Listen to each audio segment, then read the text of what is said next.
This is a video explanation of your last essay. This is a literary analysis essay centered around In a Grove. You're going to be analyzing that text from either a character, a theme, or a certain around a character, a theme, or a certain approach. So if you look back at the lecture that I had for you guys after In a Grove, after you read In a Grove, I talked about how you should be thinking ahead to analyze the text not as, what happens necessarily. So you don't want to say, first we had the woodcutter, then we had the policeman, then we had the old woman, then we had whatever. You want to make sure that you connect multiple narratives across thematic concepts or main ideas. So first things first, you're going to choose that you're going to focus either on a character, a theme, or an approach. So if you're discussing character or characterization, you're looking at the behaviors, the motivations.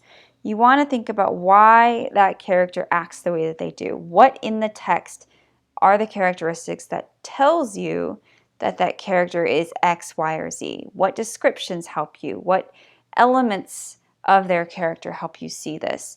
How do they speak?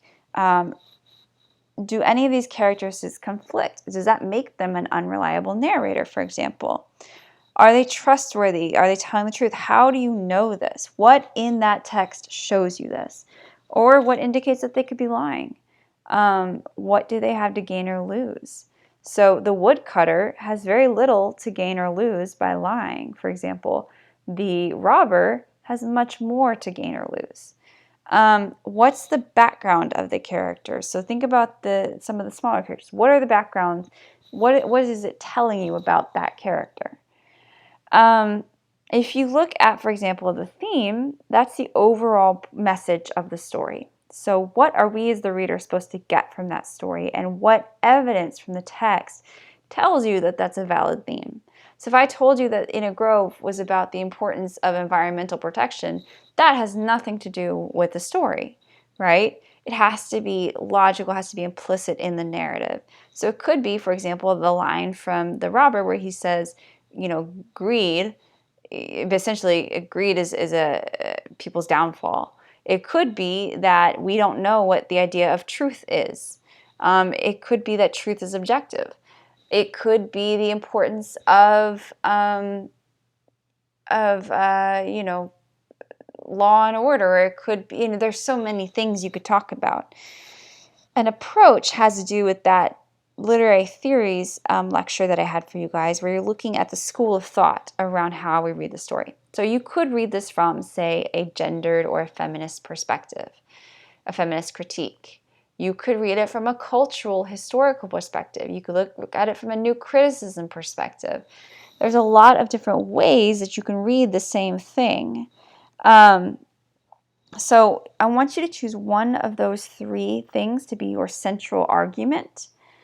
So keep it very narrow, very focused, but I essentially want you to say, the character of blank is if you're looking at a thesis statement, for example, you might say the character of the robber is an unreliable narrator because he,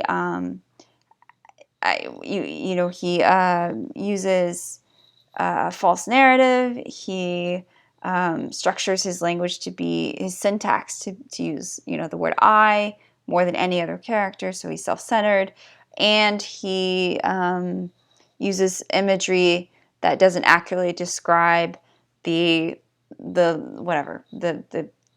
wife or the what happened, the plot. That, for example, is not a great example, but it gives you an idea of what a thesis might be around the characterization. If you choose to focus on characterization. You could also analyze one or two characters. That's fine. Just make sure you have an argument about them. What are you trying to say about them? You could argue, for example, that the wife is the unreliable narrator and the robber is actually telling the truth, or that the wife is the protagonist, is the antagonist, and the husband is the protagonist. There's a lot of things you could say. Think about those characterization literary elements. So flat, dynamic, round, protagonist, antagonist, secondary, primary.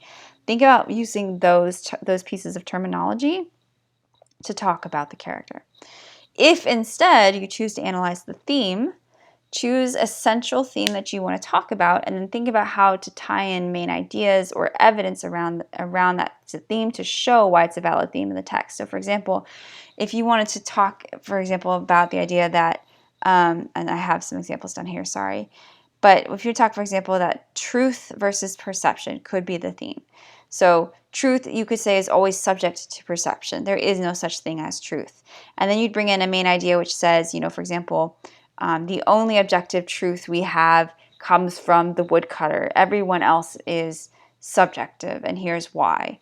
That could be one main idea. You could talk about the second main idea could be that the different narrative perspectives, 7 different narrative perspectives, muddles our reader understanding of what truth is, and we have no way of discerning it. And then your third main idea could be something like perception is vital in understanding what truth is. So it could be that perception shapes truth because we have the killer perception we have through a medium, we have the wife's perception, we have, whatever, all these different perceptions, and the situations don't line up. You could talk about things like honor or virtue and why that's important in a text like this. You could talk about this idea of love. What is love? How is love expressed through the text? You could talk about the ideas of tradition or rebellion in a cultural context.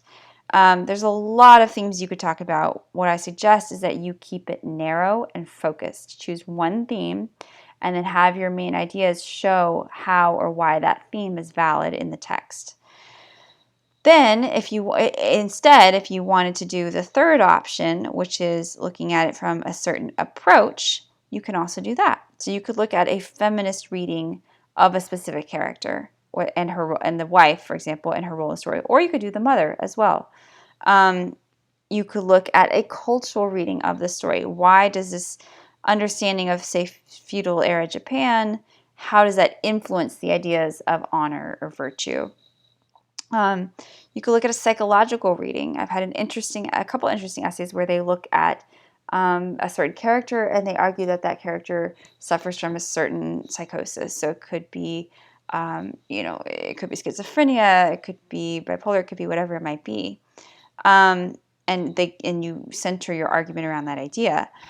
You could also do a new critical reading about certain symbols or concepts in the text. So it could be the role of, say, the sword or the dagger or the kimono in the text.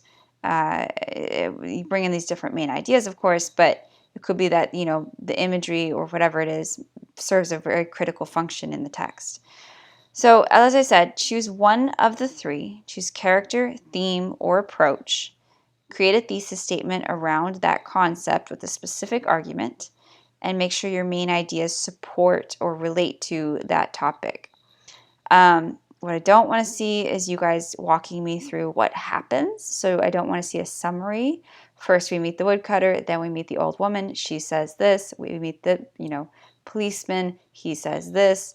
That is not an argument. That's just a summary. So I want to make sure you do elevate this into an argument. So you'll have to have all of the normal parts, an introduction with a thesis, main ideas with evidence, and if you are able to, I would suggest bringing in maybe a counter argument or 2, just to say, now it might seem like the robber is guilty to people because he does, X, Y, and Z. However, I'm going to argue that he's actually innocent because of blah, blah, blah, blah. So your essay is 3 to 4 pages in length and is due on Sunday, November 22nd by 11:59 p.m. That's right before Thanksgiving. So your essay does require MLA. Everything is checked through plagiarism. And you do need to make sure you have minimum page length, as always. Make sure you have a final draft with a bib. A bib only if you bring in, actually no, you will need a bib because you'll have to have an entry for the short story. But if you want to, you can bring in outside sources to help support your argument. And it is a good way to kind of get some good ideas about arguments you can make, a little bit of outside research. but it's not required by any means. But it is, it's not a bad way to kind of get some good argumentative topics that you could think about. As you think about which one you want to talk about, the character, the theme, or the approach, think about what you want to say about this text. There is so much you could say.